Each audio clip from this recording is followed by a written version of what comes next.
learning from Latin America. Many people in the United States have grown up thinking of ourselves as the smartest, most civilized, most able folks on the planet. While we may not say it openly, we think it, and consequently, we look down on our neighbors to the immediate south. One need only look at U.S.-Latin American relations, at over a century of American relations with South and Central American nations, which may be described as imperial and dominating. In 1927, Walter Lippmann, a New York Times columnist, wrote, quote, "We control the foreign relations of all the Caribbean countries. Not one of them could enter into serious relations abroad without our consent. We control their relations with each other. We exercise the power of life and death over their governments, and that no government can survive if we refuse it recognition. We help in many of these countries to decide what they call their elections, and we do not hesitate, as we have done recently in Mexico, to tell them what kind of constitution we think they ought to have." That's found in Clara Nieto's recent book, Masters of War, put out by 7 Stories. In Lippmann's words, these actions described what many Americans, both then and now, shrunk from calling their nation an empire. In the almost 80 years since Lippmann's observations, that general state of affairs continues to describe U.S. Latin and Caribbean relations. Yet sometimes things come from the South that surprise us.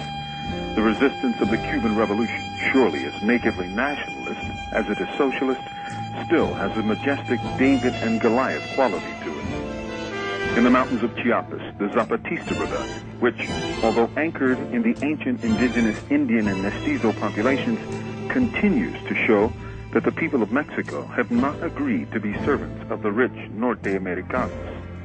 And now, the people of Bolivia, again, many of them descendants of the indigenous native peoples of the land, have shown us something remarkable in the annals of resistance to empire.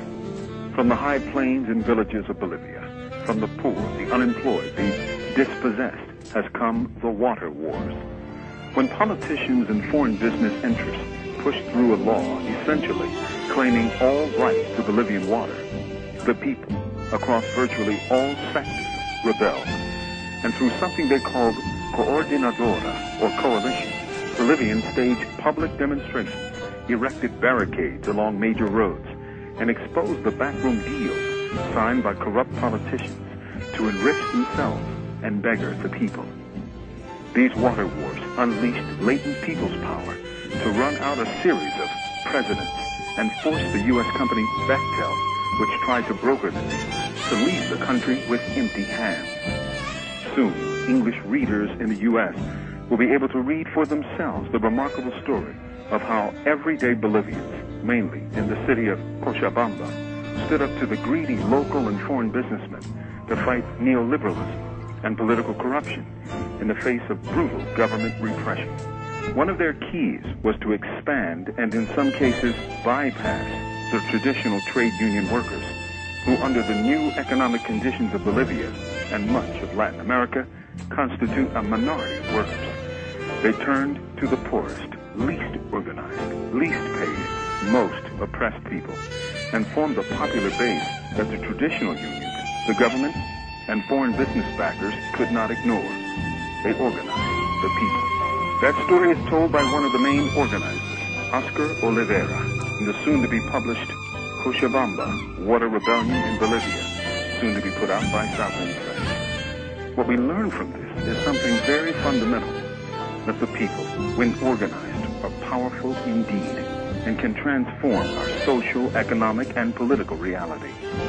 And that lesson comes not from the North, but from the South, from Bolivia, from the poor. Resistance. For Free Speech Radio News, from Death Row, this is Mumia Abu Jamal. These commentaries are produced by Noel Hanrahan for Prison Radio.